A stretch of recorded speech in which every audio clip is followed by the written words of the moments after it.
Hello and welcome to the I Can Do podcast with Benjamin Lee. We're here to talk about tips and strategies to have an I Can Do mindset when it comes to faith, family, fitness, and food. Let's go.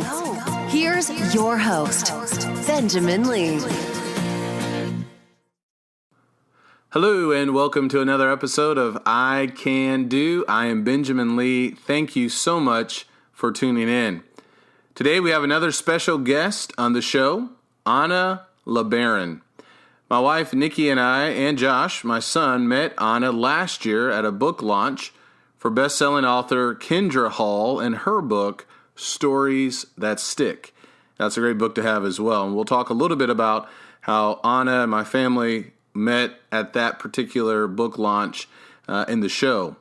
Anna quit her 17-year career launching cargo aircraft for the automotive industry to launch books full-time for the publishing industry.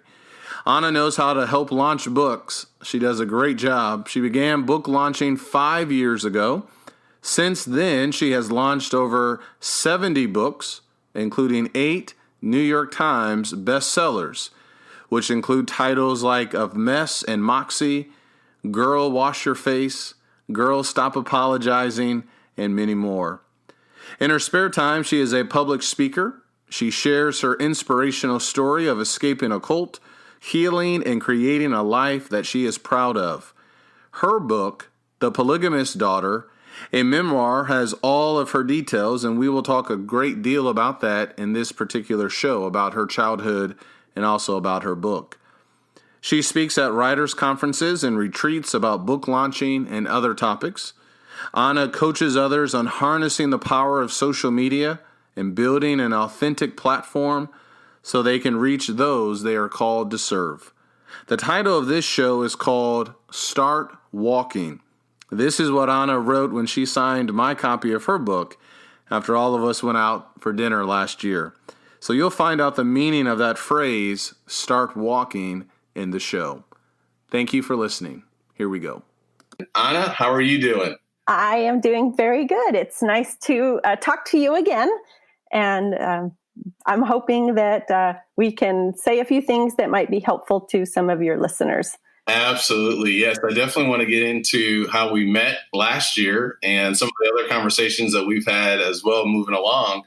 I wanted to first begin just by saying thank you for giving me this time. You posted something on Instagram and I jumped at it and here we are. So I really appreciate your time. And I wanted to ask you too, how have you been doing with the coronavirus? Everybody obviously has been quarantined. How has your life been going so far? Well, I have been working from home probably since 2013 or 14. So none of that is different for me. I stay home. The thing that has impacted me is I'm a very extroverted person and I enjoy talking to people and seeing people and meeting people, as you know. Mm-hmm. And so all my speaking events canceled. Which I love to do because part of my work is as a speaker and I go and do some teaching at events and stuff. All of that canceled. I launch books for a living. That's part of my work as well. And those authors that were going to be coming to the Dallas area, I probably had 4, 5, or 6 of them that I'd been working with that were going to do book events here in the Dallas area. And that's where you and I met the first time, was at one of my author events. That's right. And so those are very fun for me, as you know, because you get to meet a lot of people. And being my personality type, those are just my jam. I love talking to people and meeting people and helping people. And so all of that canceling has been like such a bummer. I know. The virus hasn't affected my life or impacted my life in a personal way. Like I don't know anybody personally that's been, affected by that. But I do know that there's a tremendous amount of suffering in the world, and that the economic impact of the virus we have yet to see the full impact of that. And so I don't think anyone is immune, which I'm using that word purposefully. Yeah. We're not immune to the suffering that's possible because of that, but it hasn't impacted my life in a way that's drastic yet, except that I don't have the socializing that I enjoy as a part of my normal life, which is why I posted on Instagram and said, hey, if you have a podcast and you need a guest, because this is a really good outlet for me to just be able to help people, but in a different way. I feel like my life experiences lend themselves to me having some things to say that might be helpful to people. And so that's why I wanted to, because I don't know if you have taught or learned about the Enneagram. My wife, Nikki, she did share that with me. And I think we talked about that. I can't remember if we briefly covered it. And my Enneagram is, I'm a 2 with a 3 wing. And so the 2s are the helpers. And so I just thought, you know what, if people have a podcast, they need guests, and I have time to do things like this now. So this is how I'll help people instead of showing up in person and chatting with people. Well, I really appreciate it. And I'm pretty sure I did the test because Nikki was sharing that with me, and I can't remember what my numbers are or were, but I like to help a lot of people too. And I think I'm more of a extrovert as well. And I was thinking about that. You mentioned a lot of things that I want to eventually talk about. We met, as you had mentioned, last year at one of the book launchings. Is that correct? That's what was taking place there with Kindra Hall's book, Make It Stick. No, Stories That Stick. Stories That Stick. I'm sorry. Yeah, Stories That Stick. Nikki had been a part of a group, and I believe she heard Kindra Hall earlier that year at her 31 Products convention. I believe that's how she first heard about her. Right. So I was not familiar with the book, and I want to say, I think it was on a Thursday that we went over there. So I was already pretty tired. I was at the building working, but she wanted to go over there. I'd never done anything like that. And I was thinking about that, just kind of preparing for this show. The 3 of us, me, Nikki, my son Joshua, we were there. And I can't remember. I think, did we come up to you? Did I come up to you and just introduce myself? I'm trying to remember how that first got started. I can't remember. But I am used to going to these events where I helped the author and launch their book, which I helped Kindra do her. It was Kindra's publisher that hired me. But in that time, I was able to coach Kindra on what to do while her book was launching and all that. And so I wanted to get to meet Kindra. But when I'm at these events where when I'm launching a book for an author, the people that are participating in that book launch are in a Facebook group together. And so everybody kind of meets online, and they get to know each other online. And so when I go to the events, I love to just introduce myself to people, because they probably know who I am. If they're in that group, they know that I've been the one telling them what to do and how to do it and all that. And so I just go around introducing myself and trying to find the people that were part of the group so that we can get to know each other in real life, as they say, IRL. Yeah, no, that was fantastic. And I remember that was just a new experience for me. And I believe that was a new experience for Nikki. So I know we started talking, and there's a funny story I've shared with some other people. And I want to definitely talk about your book and your story. And I think it's just a powerful story. But when we started talking, I can't remember how long we actually talked, but eventually I started learning more about you. And you had mentioned that you had written a book, The Polygamist Daughter, which is a fantastic book. And I have it next to me right here. And I think I had shared with you that I have put together some books. And it was it was funny to me. It was a little bit embarrassing, but it's funny now because when I looked your book up, you had like over 600 Amazon reviews. And I was like, man, this is amazing. And then you said, well, have you where are your books and things like that? And so you looked up one of my books, and you said, oh, you have a review on it. That's fantastic. And then you clicked on the review, and it said Benjamin Lee. And it was my own review. And so that was a little bit embarrassing, but you were very gracious with me, and I appreciate that. And I eventually took it off. So, but that was something that really stuck out with me. But when I heard or learned more about your story and the book that you had written, I bought it that night while I was talking to you. I got on my phone. And I bought your book while I was talking to you. Did you really? See, I didn't know you bought it. Yeah, I didn't know you bought it. Well, thank you. There it is. Yeah. Yeah, fantastic. That meant a lot to me. And we'll talk about the dinner later on, too. Just that time you gave to Nikki and I, that meant a lot to me as well. So I remember asking you after I read the book, I wanted to talk to you more. Could we get together for dinner? The three of us get together for dinner. You said yes. So it took me about 3 weeks to read the book, and I reached out to you, and you were true to your word. We got together and went over to BJ's restaurant, and I think we were there for about 3 hours. Like I said, I have a lot of words.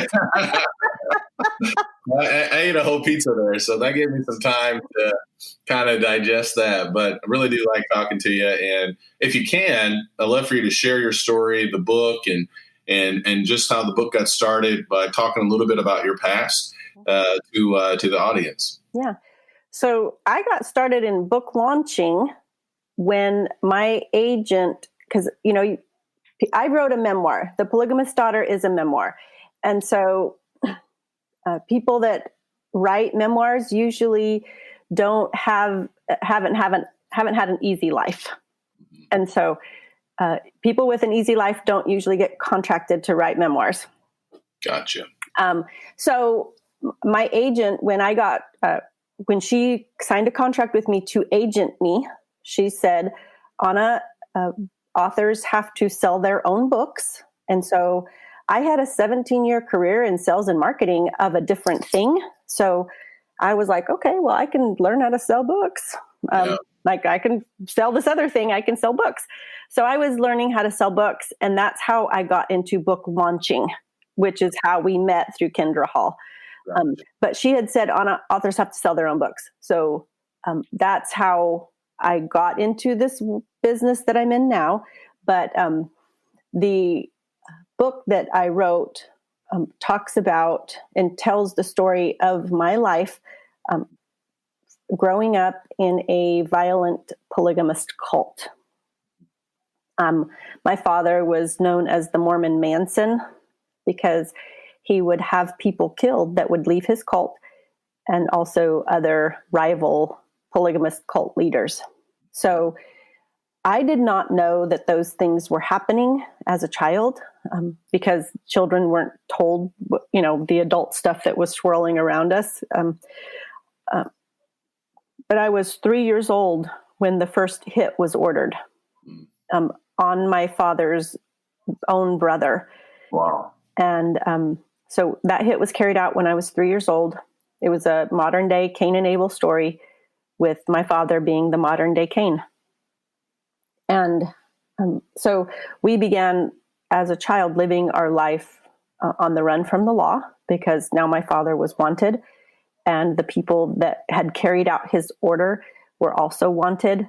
And that began a whole string of events and more hits being ordered and more violence. Eventually, he was responsible for the deaths of 28 people confirmed, and more than 38, depending on which investigator is counting. Yeah. And a lot of investigators have done some counting. Yeah. And so we lived our life on the run from the law. So we had no stability, no security. I didn't even know my own father until I was 9 years old when I met him for the first time. And I have 2 memories of interacting with him one-on-one, which I talk about in the book, me making him coffee down in Mexico. That was one of the big stories. That was one, where, so I grew up essentially fatherless, which had an impact on my spiritual life as well.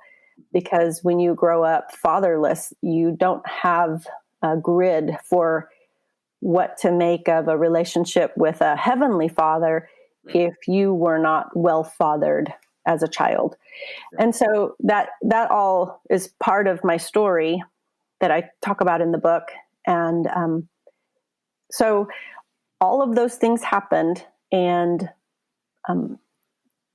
growing up, we lived in abject poverty because my father didn't work. He was the cult leader, so he depended on the followers to support him.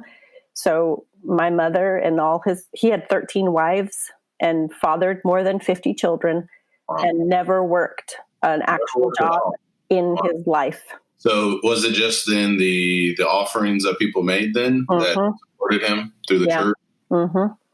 But none of that went to the kids. Like we weren't supported. The wives went on welfare, and we dumpster dived for food, dumpster dived in the Goodwill boxes for clothes.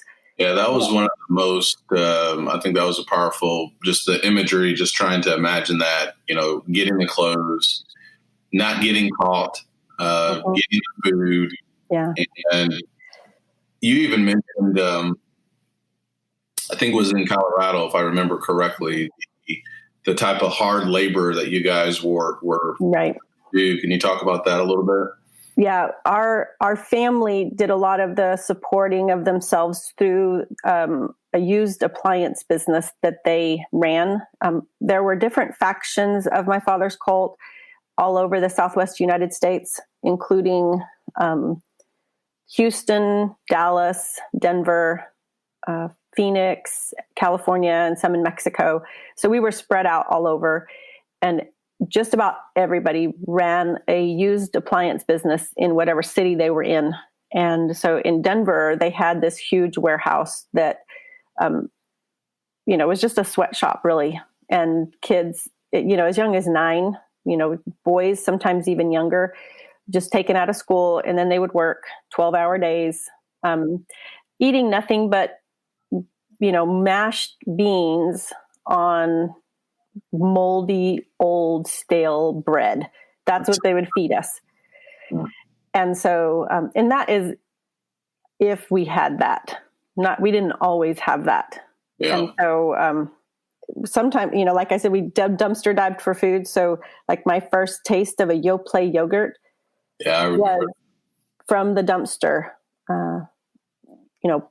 because grocery stores that have things that go out of date, they can't sell them in the store, so they just throw them away. Wow. And now they do it differently, I think. But that was so part of how we nourished our bodies was when we would find those stale or old discarded dairy products and vegetables and fruits that they couldn't be sold in stores. So that was a supplement to the things that my mom was able to buy. But like when she would go to the store, like she didn't go to the regular grocery store and buy bread. The stores like the Mrs. Baird's store, where they sell day-old bread. Yeah. And you get it at half price, and then it's 2-day-old bread, and it's like lower price even. Yeah. And then it's 3-day-old bread, and then you buy it, for just very pennies on the dollar, And then after they can't sell it anymore, they slit the top of the bag open and they put it in these garbage bags and they sell it like for a garbage bag full for $5. Wow. And it's intended as animal feed. Are you serious? I did not know that. And that's what my mom would buy to feed, because she had 12 children of her own. Plus one of my dad's wives went to prison for killing somebody that he ordered.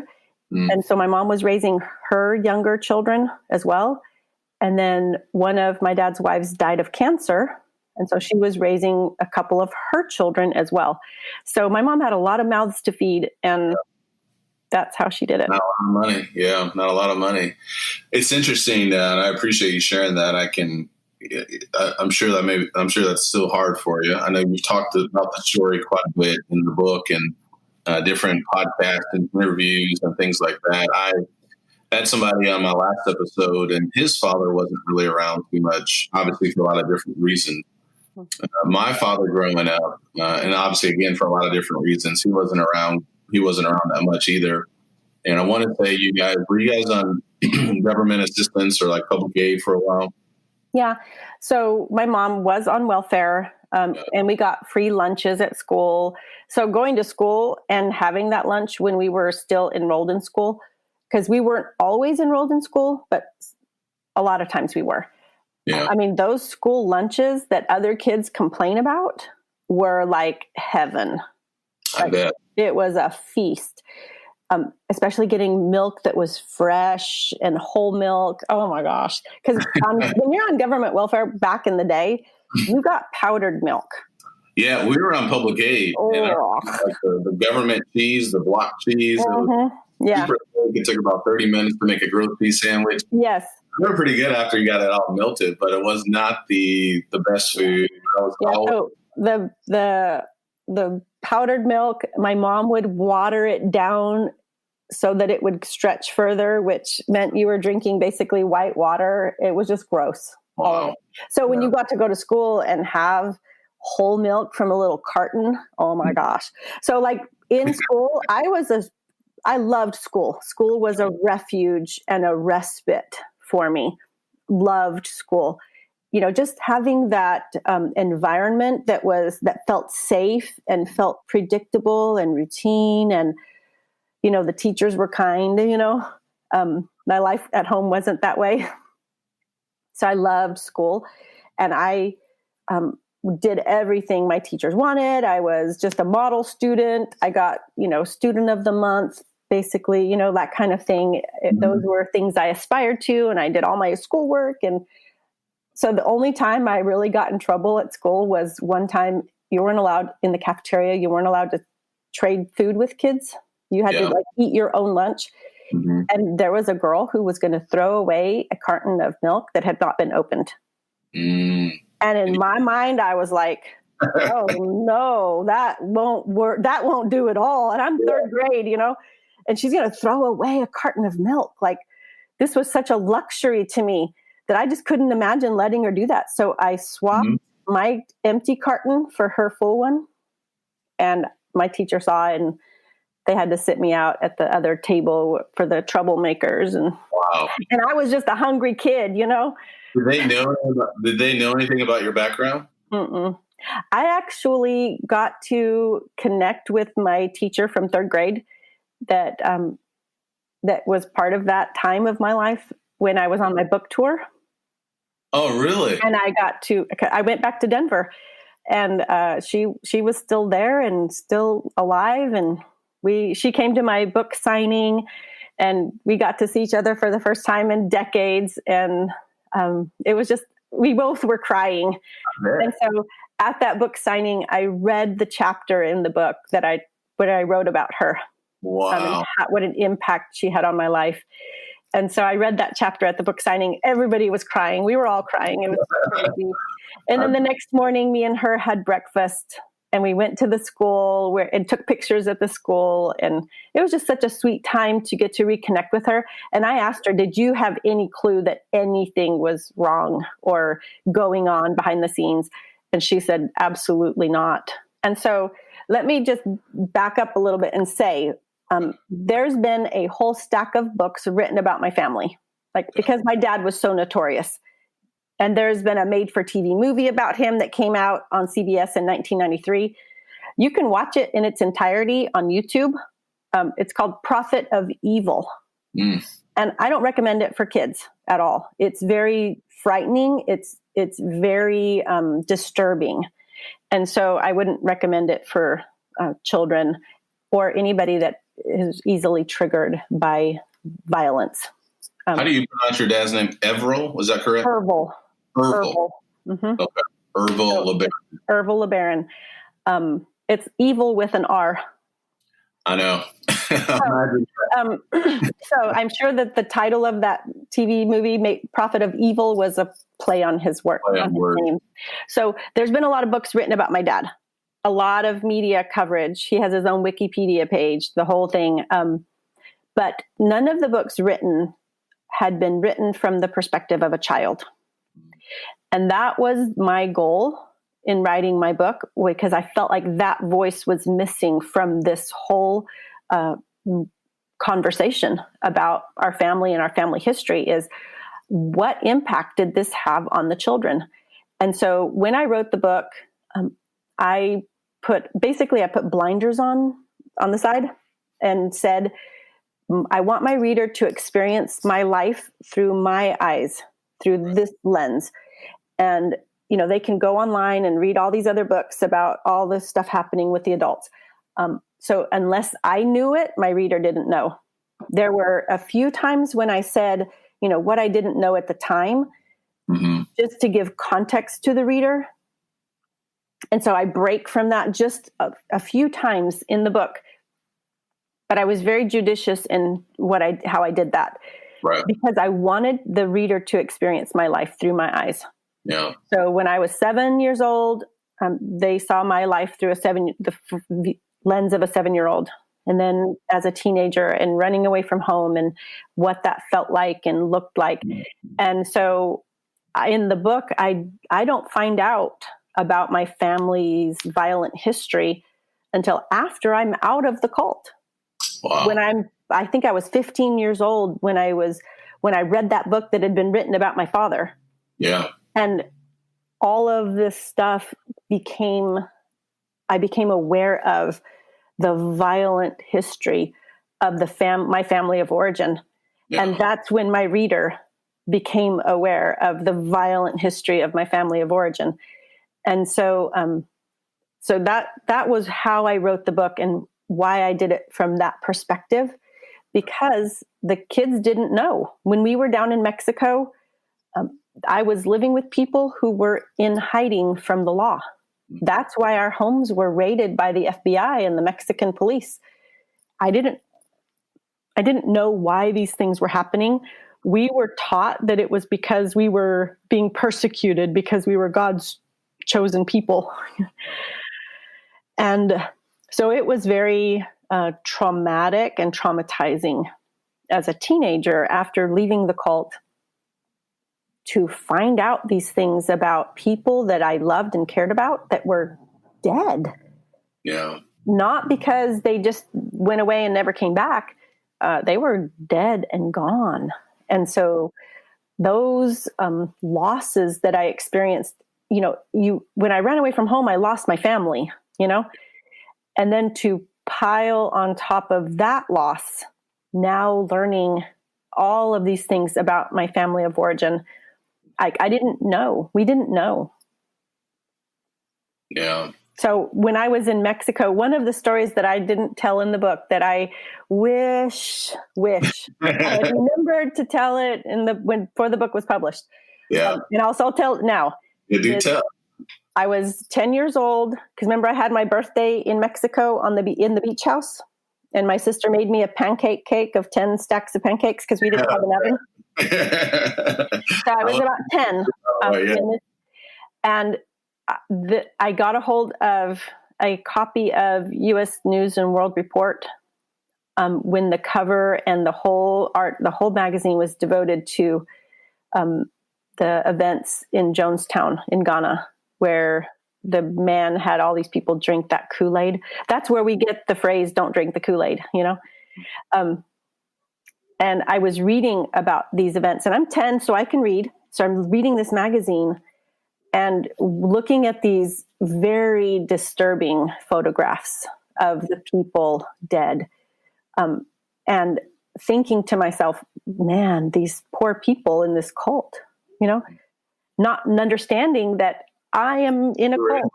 Yeah, I had no idea. That is equally as violent and disturbing. Yeah, wow. And not knowing. That's powerful. I appreciate you sharing that. That's that's just an amazing thing to think about for so long. The children not having even that understanding and how things were just hidden for so long. Let me ask you two questions. The first part is, I believe you said, you really only had about 3 interactions with your father. What is the last thing you remember with the last interaction with your father? And then the second part is, you ran away when you were 13. And when you signed my book, which I really appreciate it, You use the phrase, start walking. What's the significance of that phrase? So if you can help us out with those two questions. Yeah. So I met my father when I was 9 in Mexico. He, I might have been in the same house as him prior to that, but because he came and went in the middle of the night, and when he was in the home, he would be sequestered in a back bedroom that had the windows covered with sheets so that people couldn't see in. So he came and went in the middle of the night, and we never saw him. So it was very unusual that when I was in Mexico and we knew he was coming to the house. So that was unusual. And so I met him when I was 9. We had those interactions where I made him coffee that night. And then one time he took me to go preaching or proselytizing, on one of his trips. And those are it. After that, we never saw him again. And we talked about him. I knew he was there. I knew he was wherever. And then he got arrested when I was 11. So I met him when I was 9, and he got arrested when I was 11 and tried, convicted, and sentenced to life in prison. Even though he'd never pulled the trigger on anyone, he was sentenced to life, which was appropriate. Absolutely. And so he was arrested and put in prison when I was 11. And then we would pray every night. We would get down on our knees and pray for his release from prison. Wow. Because we didn't know. Yeah, that's all. Mm-hmm. And so I was, because I worked in our family appliance business, when we moved to Houston, I would sometimes answer the phone and take calls from people who wanted to sell their used appliances. Because if your washer breaks, and you buy a new one, what are you going to do with the old one? We would pick them up, pay a couple of, $5, $20 or whatever, and then use them for parts or rebuild them and sell them. So I would answer those calls. I'm 10, 11 years old, answering the phone, taking all the information on this little card that we had printed. And then I would map it out, like where the pickup driver was going to go for that day. I would map out their route for them using Maps.go. You remember those big maps?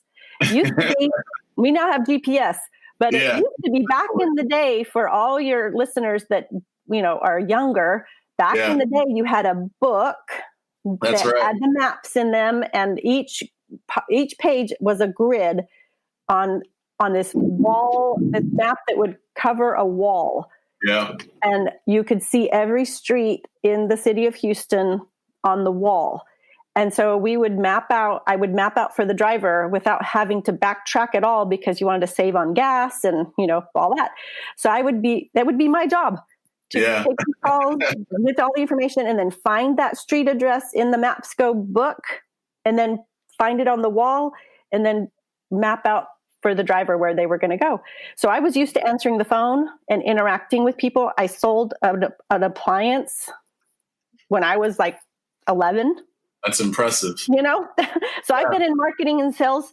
You've been in sales for a long time. And even before that, remember in Mexico when I was 9, walking around selling cake slices? That's right. Door to door. So I've been in marketing and sales for a very long time. So this is like a good profession for me. I'm very experienced in this. So I was used to answering the phone. So I was, I think, 12. It was 1981. So I was 12 years old when the phone call came.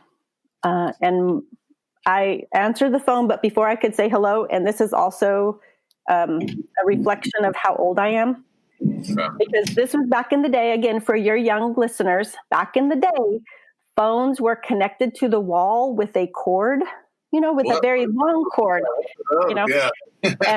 and you had if you had more than one phone in your house, 2 people could be on the same call at the same time. So my mom had answered the phone upstairs, and I was downstairs, and before I could say hello, I overheard the caller giving my mom the news that my dad had been found dead in his prison cell. And so that was my last, whatever. at his funeral, there was so much police protection because my dad was notorious, and there were still people out there doing some of the things that he had ordered. And so we had, police, a lot of police protection at the funeral service. Even though we were the ones out there doing the horrible things, it was our family out there doing these things. They still protected our family during the funeral because it was him, because of who he was. Yeah. And so I remember standing at his casket, and this was my first time as a 12, I think I was 12, my first time seeing a dead person. I didn't know what that was. And, in our family, when somebody died, nobody knew about it. They would be buried in a shallow grave somewhere, and you didn't talk about it, and nobody knew except the people that had done it. So this was my first experience with seeing a person that had passed away.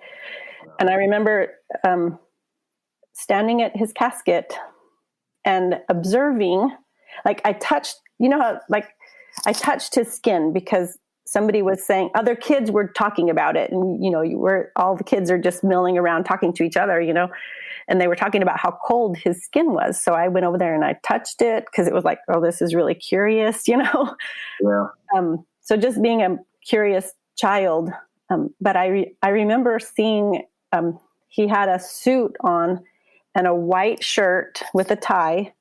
That's what his burial clothes were. And I remember seeing around his neck, he had bruising that had been covered up with makeup. You could see the makeup covering the bruising. And so I have my conspiracy theories that he didn't die of heart disease, quote unquote. Yeah, I looked him up, and that's what it said. I think on his Wikipedia page, myocardial infarction infarction. Yeah. So if you go and you look up, and you just type in your Google search bar, New York Times obituary and my father's name, you can read that the guards reported that he had committed suicide by punching himself in the throat. Really?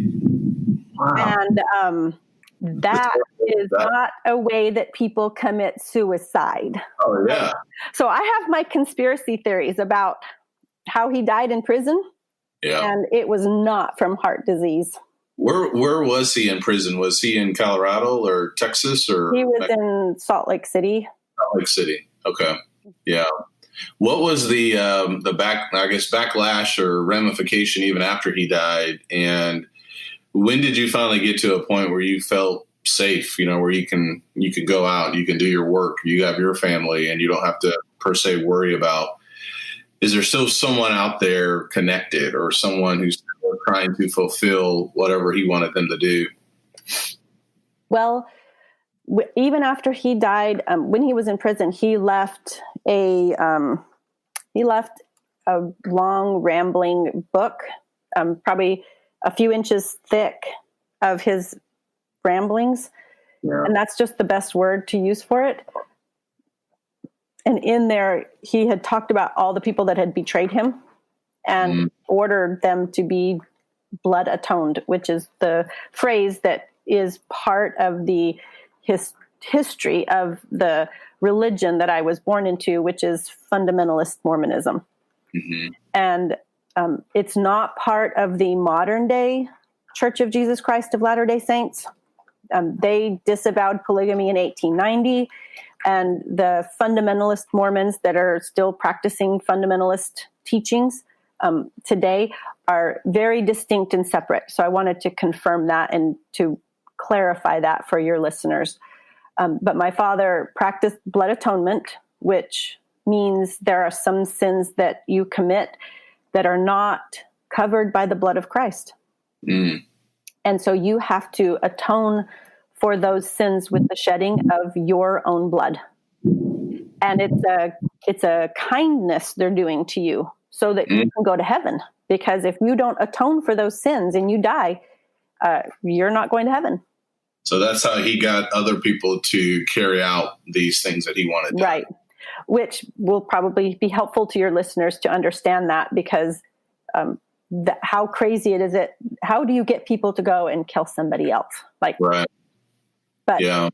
So that was how we grew up. And so those were the very last memories I have of my father, was, him at his grave and me observing as a 12-year-old, seeing the bruising around his neck and the makeup. When you apply makeup, if you don't smooth it, you can see it, a little bit of streakiness to, the foundation or whatever they used. And I observed that as a 12-year-old and didn't understand what it was, didn't know. But when I read in the obituary that he, quote, committed suicide by punching himself in the throat, that bruising. So I don't believe he punched himself in the throat. Right. I believe he was taken out. Somebody got to him. Yeah. Somebody got to him. And so I'm not going to comment further on that, but Sure. Those are my observations about my father. And I can't remember the second question you asked me. Oh, the phrase you wrote in my book. Start walking. Yeah. What's the significance of that? Okay. So I had been living in Houston for a while. That's when my father passed away, when I was 12. And it took a while for things to calm down in our cult. This was in the very early 80s, before the internet, before Facebook, before private messaging and, texting and all that, before any of that. So communication was a difficult thing and slow. Right. So when you have people scattered around Houston, Dallas, Phoenix, Denver, Colorado, and Mexico, everywhere, when you have people scattered like that, and then the leader of the cult dies, there's a lot happening of people trying to regain power and who's going to ascend and be in control of all of that. And so as a child, I'm not aware of all those things, but it's happening. And we had been living in Denver prior to moving to Houston. And when after my father passed away, the man who kind of emerged at the top was the man who was running the Denver faction of the cult. Yeah, I remember that was Dan Jordan, who, if you recall, I did not care for him at all, because he was a very despicable human being. The way he treated us was very despicable. Terrible. His children love him. His children have very different memories of him than I do. And so he was probably in some regards a good person to his children and whatever, and they can have that memory of him, but that's not my experience. And so as a 12-year-old, when I find out, that my dad dies and he's taking over, and at 13, my mom is planning to move us from Houston to Denver, I was not interested in going. And because we had experienced in Houston the most freedom we had ever had, and the best life we had ever had. In Houston, we got paid for our work instead of being, driven like slaves. In Houston, we would work regular, normal hours as kids, and be paid $5 a week. In Houston, my mom was paid for her work. She could shop for groceries in the store. And, with my $5 a week, I could save up my money and I went to Marshall's and bought a pair of Gloria Vanderbilt jeans with that little white swan stitched on the pocket. Again, I'm dating myself. That's all right.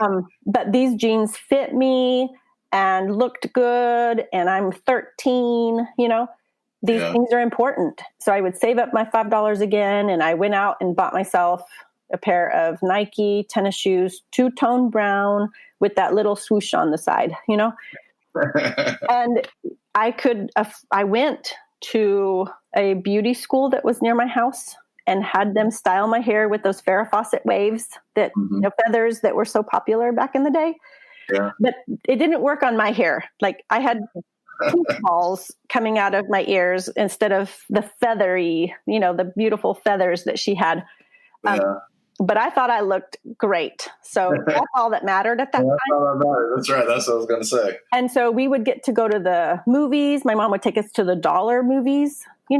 We would get taken roller skating on Friday night, and they would pay for us to go roller skating. And we got to listen to secular music and not be told it was from the devil, So all of these things were part of my new life in Houston, which was like amazing.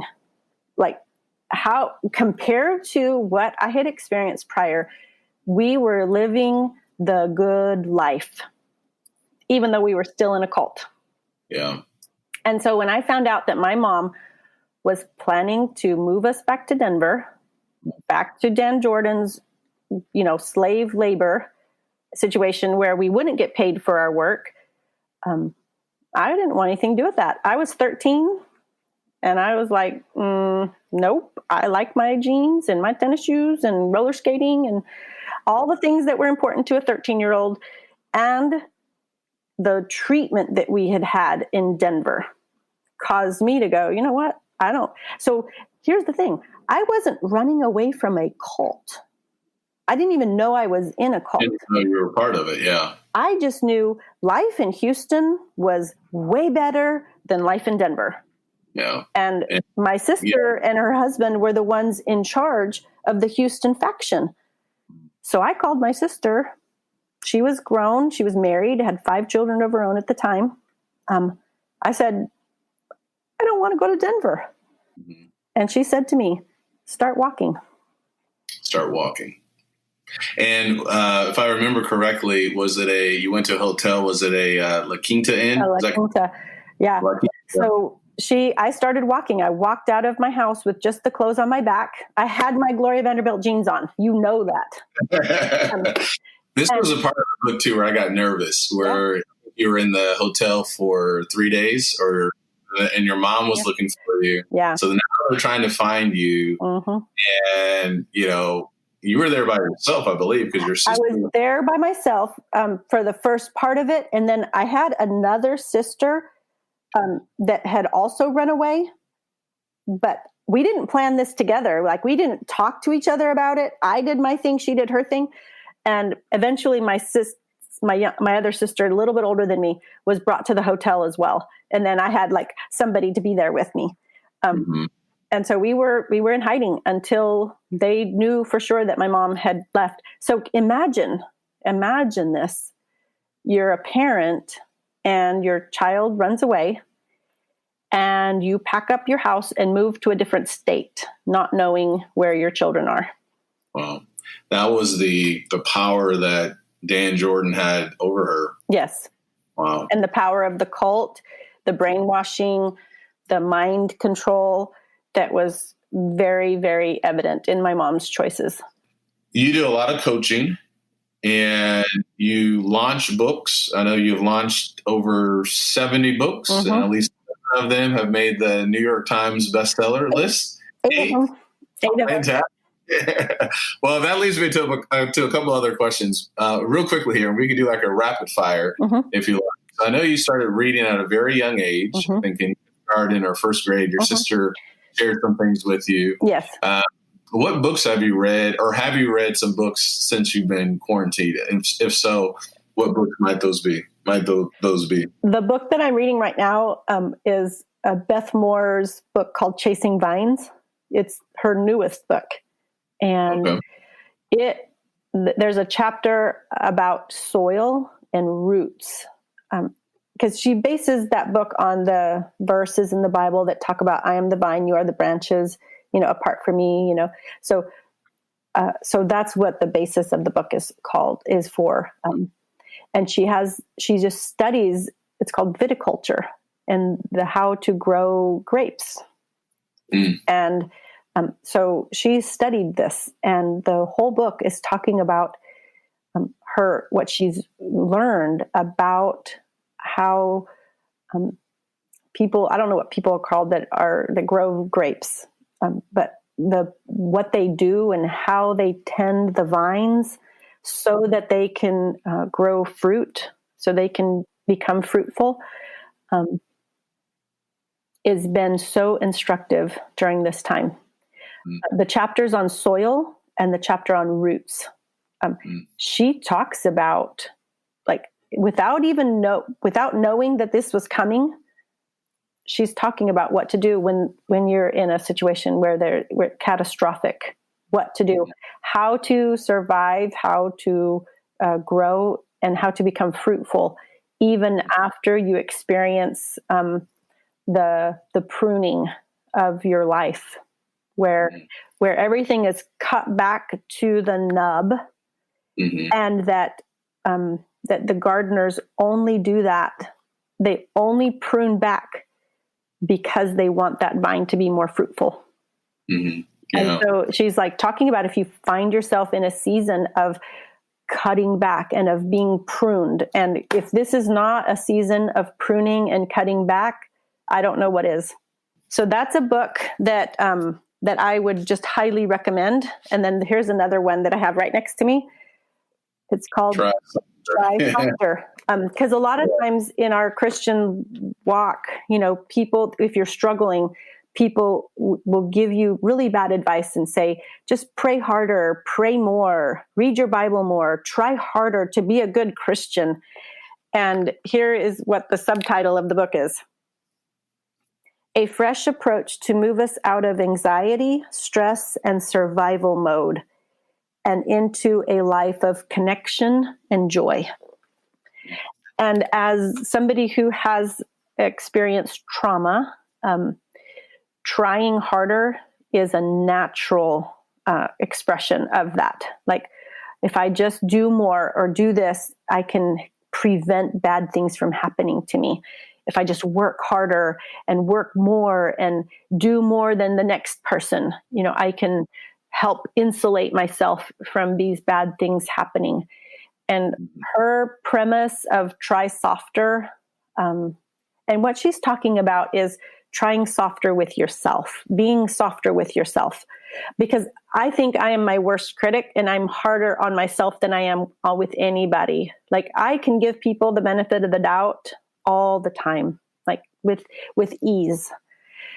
And yet with myself, it's like I'm very hard on myself. And so just being more kind and more tender with that inner child that's still inside of me that wants to hoard pencils.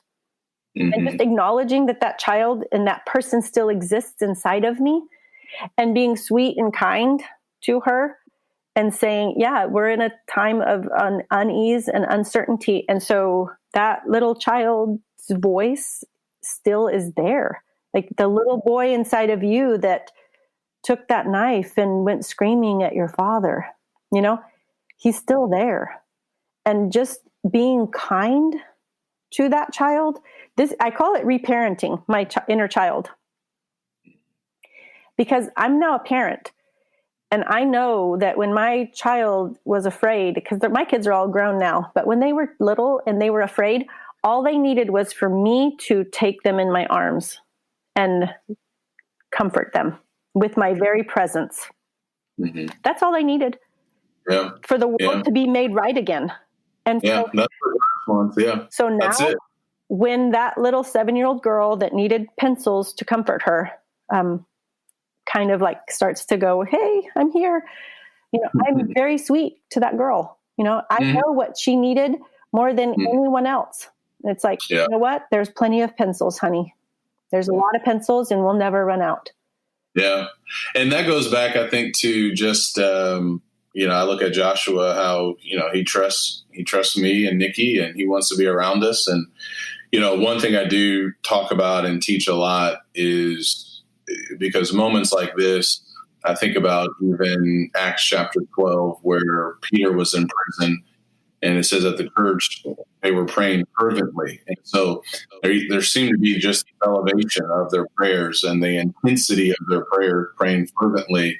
And that sometimes can be not necessarily lost, but can be downgraded if not careful, where in moments like this, especially being home, at least for me, I love to eat. I love sweets. And it's so much easier now to, you can turn to food, you can turn to TV.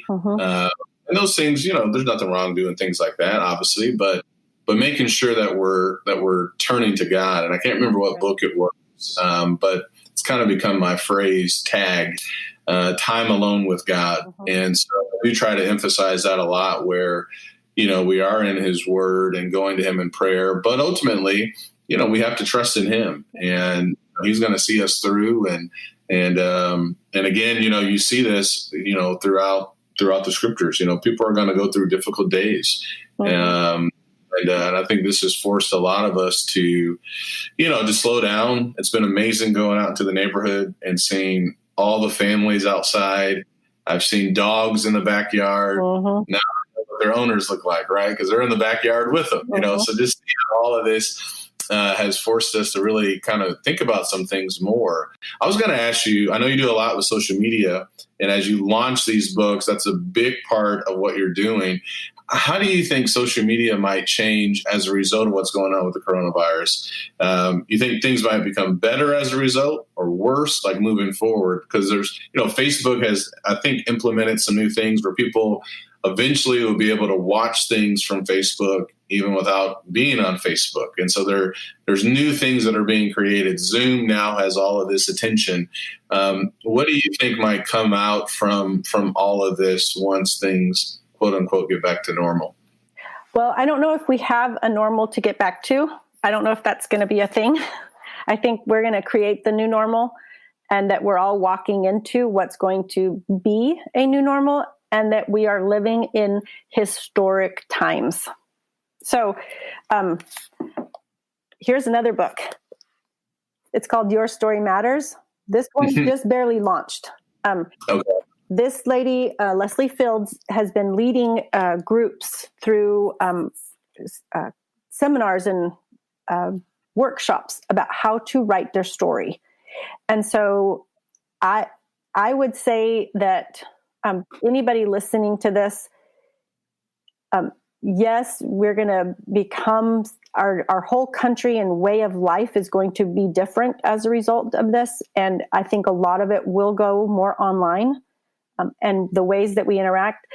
Like, I didn't FaceTime with people very often before this. I think FaceTime is going to become a more part of my life, just because it's like, oh yeah, it's kind of awesome to see somebody's face when you're talking to them instead of just calling on the phone, So those are all things that are going to happen. But what's, I think, more important and that will benefit people in times to come is if people right now can write down what's happening, because we are living in historic times. And we talk about the Great Depression now, and this was like 100 years ago, right? We still talk about the Great Depression and the effect that it had on people. And we've all seen how the Great Depression affected people's lives, and the ways that it affected their life are still part of their life today. That trauma still expresses itself in their life through hoarding and through this and that and the other, so what's going to come out of this time, we're going to be the ones that people are talking about 100 years from now, that lived through the events of 2020. And so if you don't tell your story the way you are experiencing it, somebody's going to tell it for you, and they're going to talk about you. And what do you want them saying about you 100 years from now? And if you write down your story and the things that you did during this time period, you get to tell your own story, and you get to write the narrative of what's happening. And so that's what I'm hoping that people will take away from these experiences, is that you are in a time where you get to craft the narrative of how you responded to this, how you reacted to this, and whether this stress on your life called out darker parts of you, or whether it called out the good or the better parts of you. Who are you? Like, who you are is going to evidence itself, and the good people need to be doing the good things, and helping their neighbors finding ways to impact the world with the gifts, talents, abilities that they have in their own small way, because these stories are being written right now. Mm-hmm. They're being told, and you hear about them on, you see it on social media. And so talking about the ways that human people are coming alongside of and helping other human beings in this time of stress is what is going to be the hallmark of what's happening in the world today. Even after the events of 9/11, as horrifying as those events were, people still talk about the good ways that the stories that come out of that, how people and human beings helped other human beings in small ways, in big ways. We still talk about those stories today. Mm-hmm. And so that's what I'm really hoping, is that everybody listening will say, how can I impact the world for good? Mm-hmm. I mean, even as small a thing as I read that parents are taking their children on walks around the neighborhood, and that other families have put bears in the windows of their home so that children can count the bears while they're on their walk. Yeah, we've been doing something like that in the neighborhood where I can't remember, but just putting different things in, and so you can try to find as many as you can as you're going out there. Yeah. And so I mean, just chalk the mailboxes and things like that. Chalk, yeah, all of those things, like those are small ways that if that's all you can do right now because of you're suffering too much, but there are ways that every one of us, no matter how much, you can affect the lives of others for good, even in small ways. And those are the stories that are going to be told for generations to come. And so I'm saying your story matters. This book will help you write your story. It will help you find out what are the nuggets that need to be told. Because is that really emphasizing someone to write a book, or just the idea of putting your life story on paper? Oh, okay. Got it. Because your story matters. Every single person's story matters. Not every story is going to get published by a traditional publisher. A lot of people, self-publishing is very accessible to just about every person now. And so even if you just wanted to put your book on Amazon so you could print a copy of it for your own children, you telling your stories for Josh would be incredibly valuable to him as a grown adult, him knowing your stories. So even if you were to type them out, just basic, and take it to Kinko's, print it out, bind it, and have that one copy of your story that he can read when he becomes an adult, and he can understand the narrative of your life and where you came from and how you've overcome and everything that you've overcome to get to where you are today, would be so beneficial to him as a grown person, because the way you parent him is absolutely affected by the way you were parented.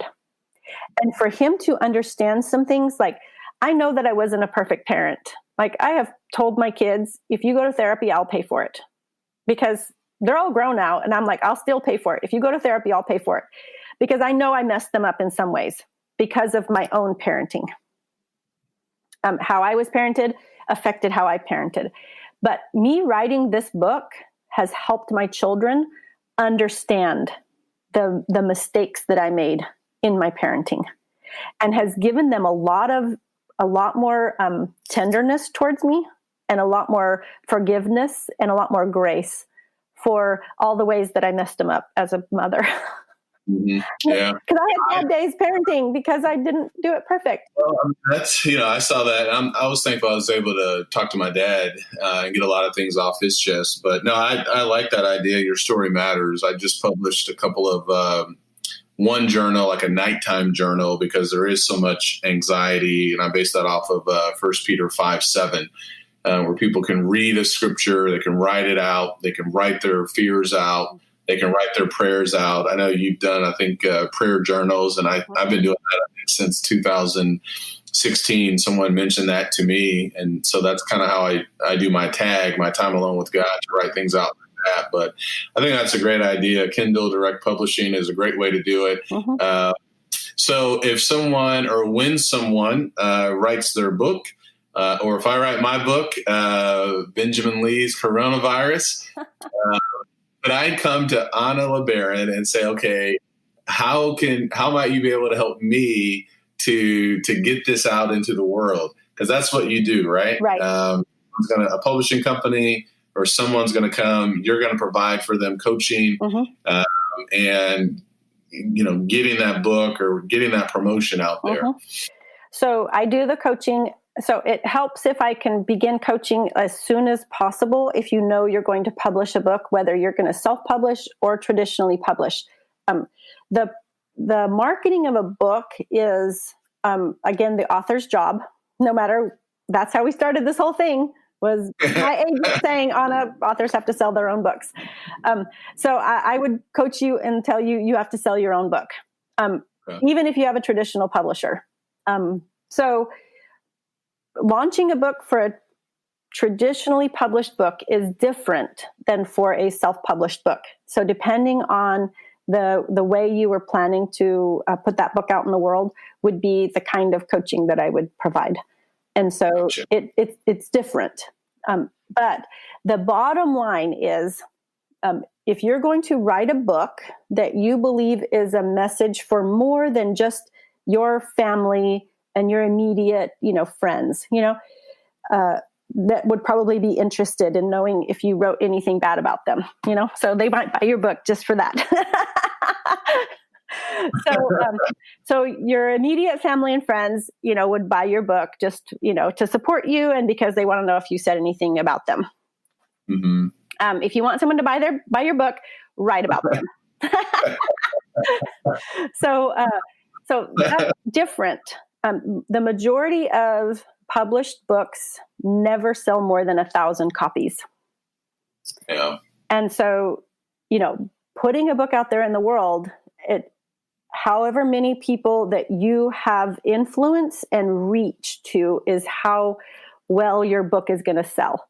And so if you have a message that you believe is for more than just your immediate family and friends and maybe, your congregation, let's just say, if you believe that message is for more than that, then you're going to need a strategy for how to reach beyond the influence that you have right now.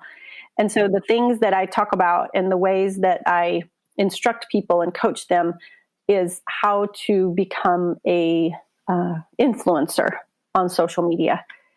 And so having influence on social media is a way to reach more people than are part of your immediate circle.